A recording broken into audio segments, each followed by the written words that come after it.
Well, good morning. We'll start this conference quickly here. Before we introduce what had happened over the last 24 hours, I'd like to introduce people who've been involved in this since yesterday, and that's Gabe Guerrero. He's the Great Lakes Task Force Deputy Commander. Southern Indiana U.S. Marshal Dan McClan. Steve Lockyer, our coroner. Chief Billy Boland, Assistant Chief Phil Smith, and ISP Justin Bean, who's part of our task force.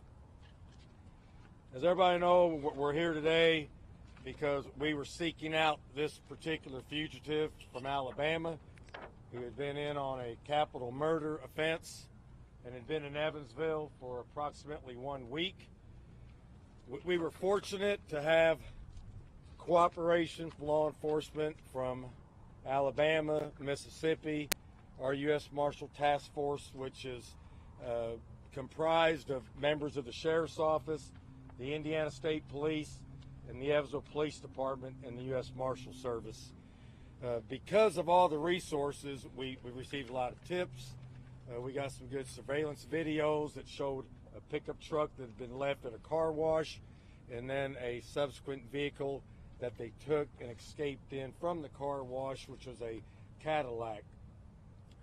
We recently found out that they'd been staying at a hotel down the road here. It used to be a Motel 6, and now I think it's changed names, and they had a 14-day stay there.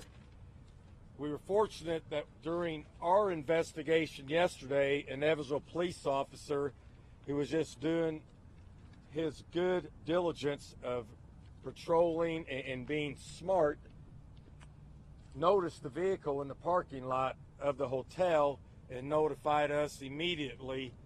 So the task force members got together, they drove down there, set up surveillance on the hotel. Soon thereafter, the two suspects exited the hotel and fled out of the hotel parking lot northbound on US Highway 41, turned in at an industry known as Anchor here in Evansville. They went through the parking lot, went through a grass field. The members of the U.S. Task Force basically rammed the vehicle and pushed it into a ditch. And we later found out, had they not done that, the fugitive was going to engage in a shootout with law enforcement. So by our quick thinking, our actions, sometimes people may call that unnecessary action, but that action may have saved many of my deputies and fellow law enforcement officers' lives. And that's why I represent the Sheriff's Office. I want to bring my people home, and I don't care about the fugitives' lives if it protects my people's lives. And here I commend them for a job well done. They knew they were going up against a dangerous felon, a murderer, and we have photos of the weapons that were located in the vehicle. There were at least 4 handguns, semi-automatics, 9mm, and this is known as an AR-15, which shoots a .223 caliber round. So any one of these weapons could have been used to ambush our officers while they were attempting to capture a murder suspect. So I commend them for the quick and aggressive action. It probably saved a lot of chaos by doing quick action there. Once the vehicle crashed, the female suspect shot herself. The male suspect gave up when we approached the vehicle. They were both taken out of the vehicle. Life-saving measures was attempted on the female, but she suffered a grave injury and subsequently died at the hospital last night. We interviewed the suspect for quite some time. I don't want to get into all the details of that because some of that may be used against him, but we have him presently in our Vanderbilt County Jail. He signed a waiver of extradition to go back to Alabama. I've notified the sheriff there, and they are going to make arrangements to pick the suspect up and return him to the state of Alabama. Due to safety and security measures, we won't be divulging that to you. It won't be a public spectacle. When he leaves, he'll go out a hidden exit and it won't be for public display. So we won't divulge the date and time when the Alabama authorities take the prisoner back to Alabama. Once again, I can't shout out enough praise to all the law enforcement here in our community for the hard work that they do. The task force, I was asked by a member of the media this morning if this was like an odd occurrence, and it's certainly not an odd occurrence. We arrest dangerous felon subjects every single week. We've been involved in multiple shootings in this community. We've shot people, we've been shot at. So this is law enforcement. This is today's law enforcement. It's a very dangerous occupation. So I hope the public realizes what we do is dangerous, and we have to take action to protect ourselves so each and every one of these fine men and women go home to their family and their loved ones, and we don't let the criminal win the war. So I appreciate you being here. That pretty well wraps up what I have to say. We have multiple members here. If anybody wants to add to what I said, you're welcome to do that. Or if anybody has questions they want to ask off this, go ahead. Yes, sir. Two questions, Sheriff. First of all, we know that Vicky White had $90,000 in cash with her. Have you located that money? Yeah, we got a photo. They had about $29,000 left over. Here's a picture of the money that was left in the vehicle that we counted last night after we inventoried the vehicles. And my second question, sir, James, the owner of, or the manager of the car wash who first called police about the truck, will he be receiving the $25,000 reward? Now, I don't know anything about the reward money. Is there anyone here who could address that? Because, I mean, it seems like he sort of solved it. Yeah, and but that would be something that we'll deal with. Right now, that's not on our radar. How did they get the F-150 and the Cadillac? What's that? How did they get the F-150 and the Cadillac? They purchased the F-150 and drove it here. And where they got the Cadillac, I'm not sure at this moment. Sheriff, do you have any idea what they were doing here for a week? Well, I think he said that he was just trying to find a place to hide out and lay low. And they thought, they'd driven long enough that they wanted to stop for a while, get their bearings straight, and then figure out their next place to travel. Do you get any indication that they were visiting anyone potentially at this hotel? No, we don't believe they have any relatives, friends, or acquaintances in Evansville, Vanderbilt County. Is there any dash or body camera video of the incidents yesterday? There may be some dash or body camera video. We haven't got that far yet for examining and releasing that. What about surveillance from the motel? And there may be, but like I said, that's a lot further into our investigation. Sheriff, can you please speak to James Stinson, who called apparently on Tuesday to report not only the truck, but also the see images of Casey White with tattoos on his arm, and was told there's nothing we can do right now. It's not reported as a stolen vehicle. Those were his words. Why did it take so long to get a response? Okay. Well, here, I'll let the police chief answer that. So I'll back up just a little bit. On May 2nd, we had an officer on the evening of May 2nd proactively driving through lots, and he was running plates just to see if they were stolen. He actually was the first one to run this plate on the evening of May 2nd, and it didn't come back stolen, didn't return anything. On May 4th, we got the call to the car wash, and the first officer went out, and the caller was not on scene when the officer was there. We do have body camera footage of the officer running the plate, looking in the car. He ran the VIN number, and then he left because it was an abandoned vehicle that we can't tow that. It would have to be 48 hours at the owner's request of a place before we can tow it off private property. But the owner of a residence can choose to have it towed on their own.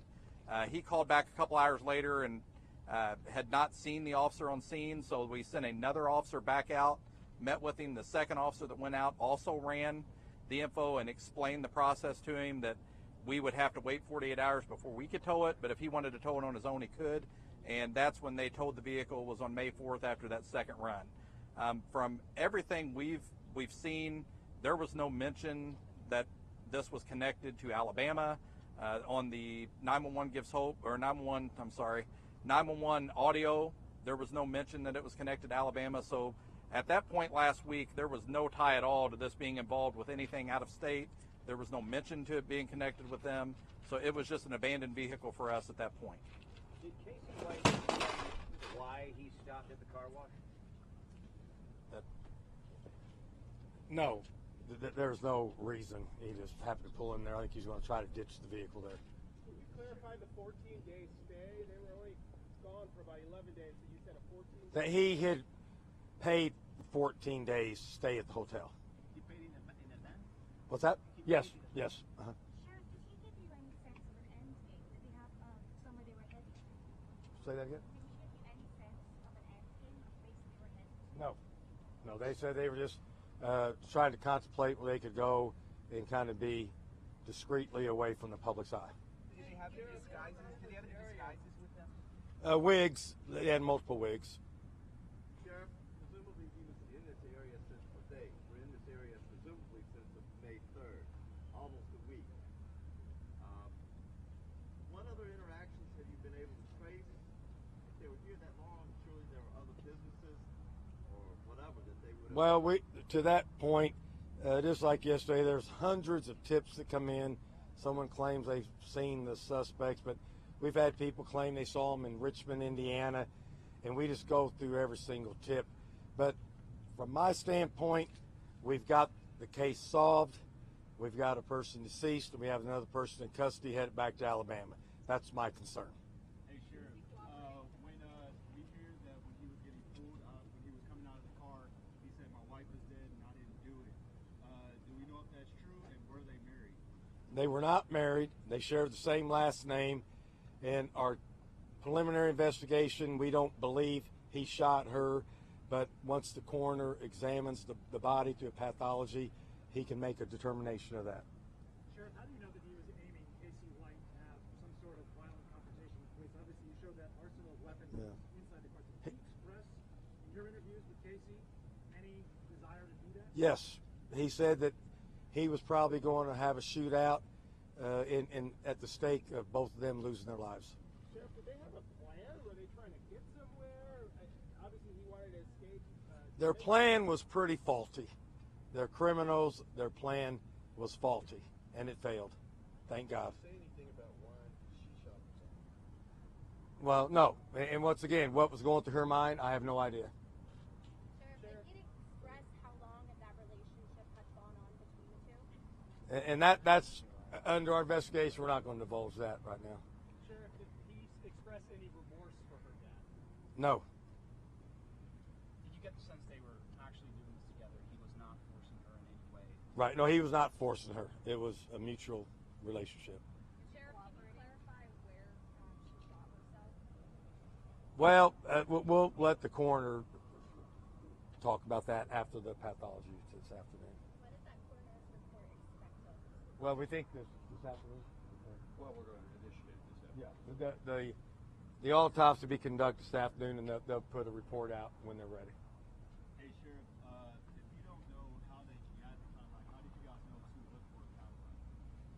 No, we saw the Cadillac in surveillance video at the time they ditched the pickup truck, and then they left in the Cadillac. Is he cooperating? Will he be facing any charges here? We're not going to charge him here. He has much more serious charges in Alabama, and we want to get him down there and let them take care of that. Were any drugs found, Sheriff? We haven't found any drugs of any significance. Sheriff, you run a jail. How do you feel that somebody that works in a jail, of course not in a jail, but somebody that works in a jail did this? Well, it's certainly an unpleasant thought, and it's kind of shocking that somebody would do that. But remember, they're human beings, that they have their own minds, and for whatever reason, that they've developed some type of relationship, and so it's startling. But, you know, they're humans, make mistakes. Sheriff, how many law enforcement did for damage? Maybe 3 at most. And that's a small price to pay to stop a murderer. Were any officers hurt? Just one had a slight head injury from banging his head inside the vehicle, but he's okay now. Where did she get the gun that she used on herself? What's that? Where did she get the gun that she used? Well, I have no idea. If we should have had one from our agency, they could have stolen some, they could have bought some, and that's where we're got to piece all together. If you want to look, here's the pictures of the vehicle. Here's his and hers vehicle here. And this was a ditch that really nobody knew, including the suspects.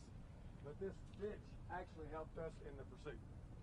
because as they forcibly rammed the vehicle, it turned over on its side, and that disrupted his plan to try to have a shootout with law enforcement. And he even made that statement.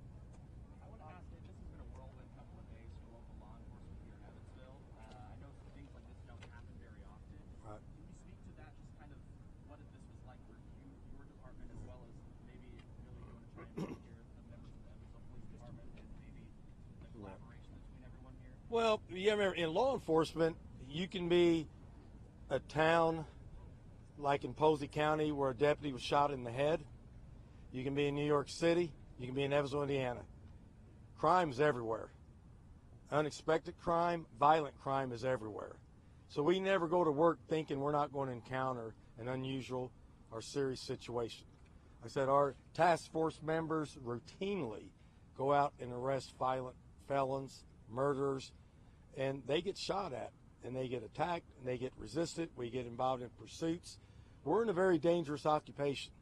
And Evansville, Indiana is a fairly large community. I think people forget that. We're 180,000 people, and we're a hub of a very large demographic area, so we serve a population base of over 350,000 people.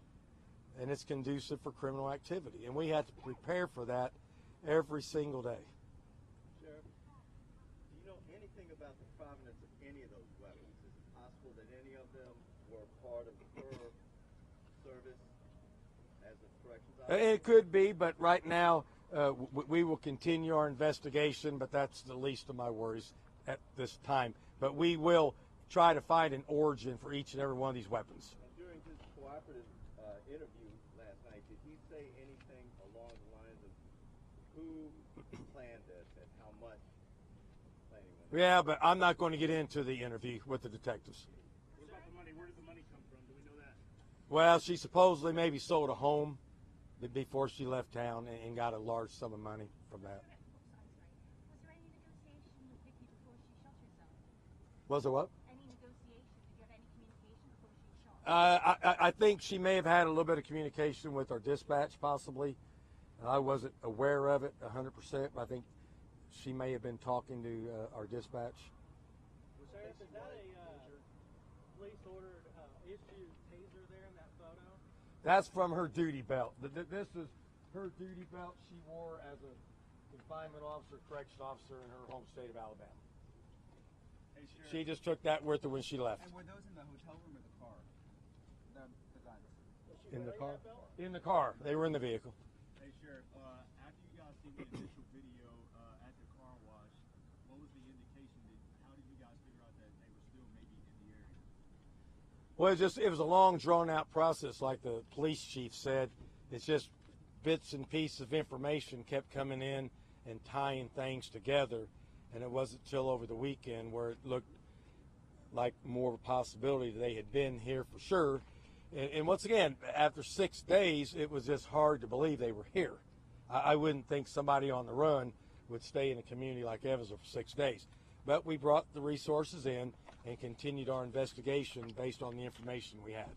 And as far as in the jail right now, is he being held in the general population or? No, he's just in a holding area. Now, they were at the hotel for quite a long time. Is there any indication at all that maybe the clerk or someone who worked there knew it was them? I mean, this is a nationwide manhunt. Could they have possibly been threatened? Well, I mean, we don't have any reason to believe that right now. But once again, we're less than 24 hours in this investigation. We have a lot more of the puzzle put together. For So how many days was it surveillance at the hotel? Just yesterday. Yeah, yesterday. A very short window of time. Was Casey White injured yesterday? He had a couple bumps and bruises from the crash. Sheriff, can you confirm that there was a Facebook video that was circulating that had the side angle of the arrest actually taking place? Can you confirm that it was Casey White in that video? I haven't seen the video, but Casey White was at the scene, so you got that for sure. Presumably. Also, can we get JPEGs of those posters and we can actually have a digital version of that when you're showing us? Possibly, yeah.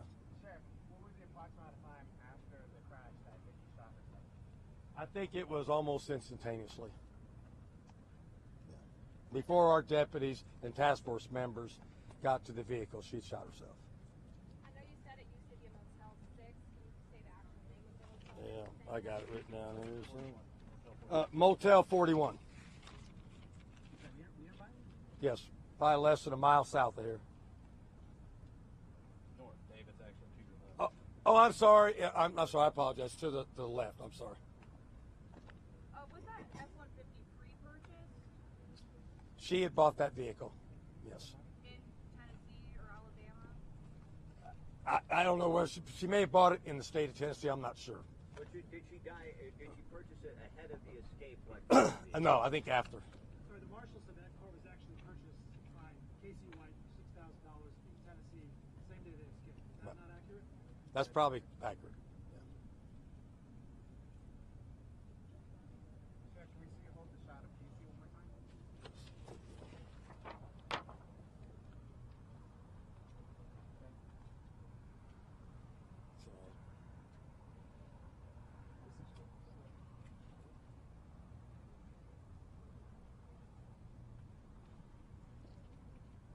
Everybody okay with that?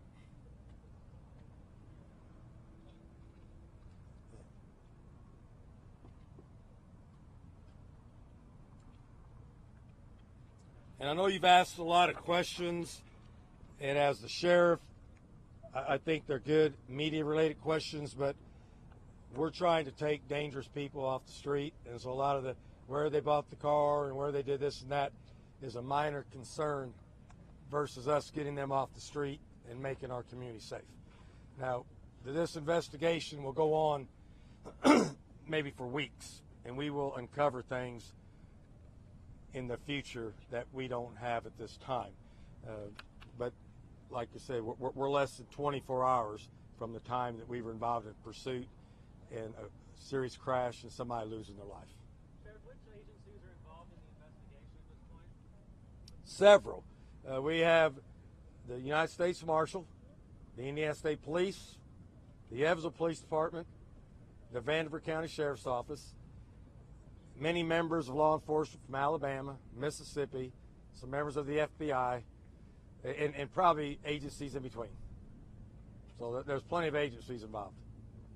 Sheriff, as someone in law enforcement or any of the people behind you who are involved in law enforcement, in your mind, what about her assistance in this 17-year veteran of a corrections facility? How did that assist? How did that help this take so long? I'm not understanding your question. As someone involved in law enforcement, Vicki White had a 17-year-long career as a corrections officer. Presumably, that had something to do with why it took so long, over a week, 11 days, for this to come to an end. I'm asking, with her expertise, that contributed and how? No, that has absolutely no merit to what went on. Zero. Sheriff, I'm sorry. The photos that you're releasing today, are they going to be posted on your Facebook page or? We'll have photos available for media later. Yes.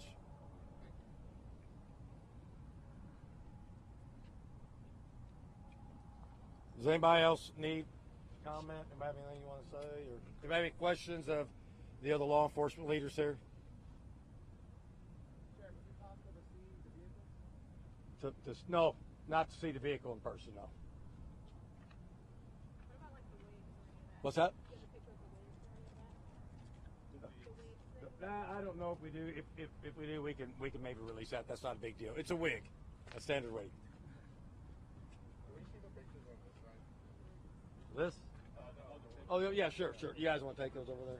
Sheriff, I know it's a weird question. Was it a black wig, long, short? What was she wearing? She's I think there was multiple wigs, kind of maybe reddish and blonde. Yeah, you wouldn't look good in it.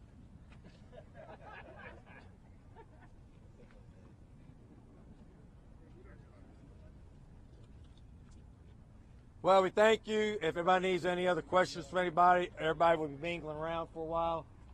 And once again, keep in mind, less than 24 hours, there's a lot of questions that won't be answered until we have a much deeper investigation, get all of our notes and material together, and we also have privileged information that we can't share. Thank you very much. Thank you, Sheriff. You all right?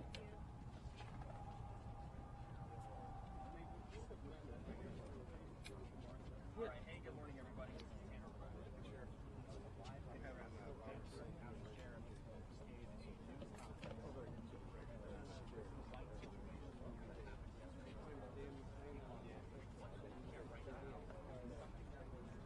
we're going to get something. Yeah. So what we'll do, we'll get that. We'll probably release that strategy.